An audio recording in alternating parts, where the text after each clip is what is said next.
Unajua mipira ya kutengwa huwa haitokei kwa maana tu from nowhere.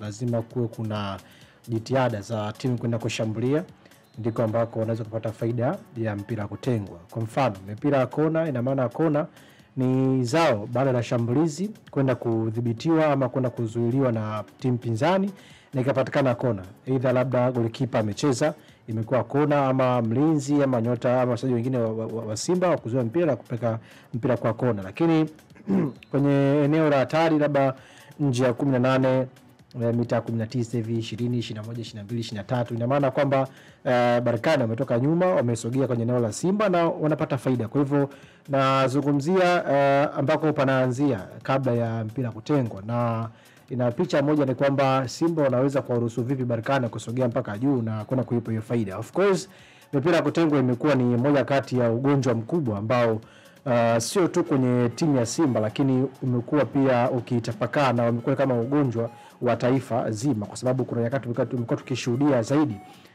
timu ya Taifa Stars imekuwa ikiadhibiwa na mipira hii ya kutengwa ikiwemo kona. Nakumbuka bao la kwanza katika mchezo wa kufuzu kombe la dunia baina ya Morocco dhidi ya Taifa Stars, bao la kwanza ilikuwa ni mpira wa kona, si ndio? Kwa hiyo unaona kabisa kwamba ni ugonjwa ambao umeambukiza kutokea kwenye ngazi ya club mpaka ngazi ya taifa. Sababu ugonjwa huu mara nyingi ukanda wa kaskazini huo wamejua kuutibu na wamejua kuutumia kuwapa timu zingine, kwa sababu wanafahamu ukanda wa jangwa la Sahara wamechelewa kujua umuhimu wa hii mipira. Na katika takwimu ama research ambayo imefanyika na wataalamu wa soka unafahamu kina opt analysis, wanazungumza kwamba katika mpira siku hizi wa kisasa zaidi ya 40% ya mabao yamechipikia ama yametokana na mipira ya kutengwa, yani set pieces, umeelewa? Kwa hivyo ni miongoni mwa staili kubwa ambayo siku hizi imeamua kuja kuamua matokeo.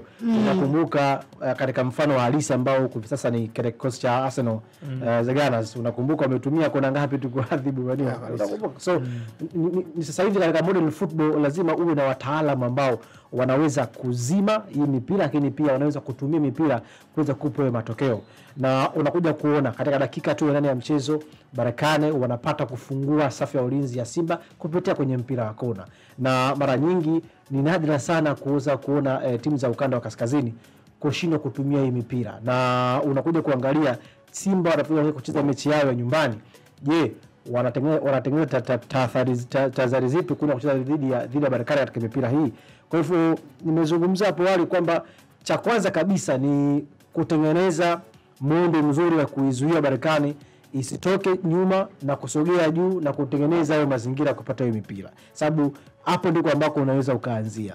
Lakini pia baada ya kupata utaweza kufanya nini? Hilo ni jambo la kwanza katika eneo la mipira kutengwa. Lakini jambo la pili, na tazama kuangalia kama ilivyo kawaida, na nilifuata kiundani zaidi kuweza kuona katika mechi za nyumbani kwenye kikosi cha Simba Sport Club, niweza kuona wapinzani umepata nafasi zile za wazi, big chance ngapi, ama pia Kamara alifikiwa mara ngapi, si ndio? Kumbukumbu mchezo wa mwisho ni dhidi ya Stellenbosch ya Afrika Kusini katika uwanja wa New Amani Complex Zanzibar, ambapo Stellenbosch hawakupata big chance, hawakuwa na big chance yote. Simba walikuwa na big chance India. Katika mipira ya kusave, kwa maana golikipa Kamara alifikiwa mara moja, akafanya save mara moja, na golikipa wa Stellenbosch akafanya save mara 4.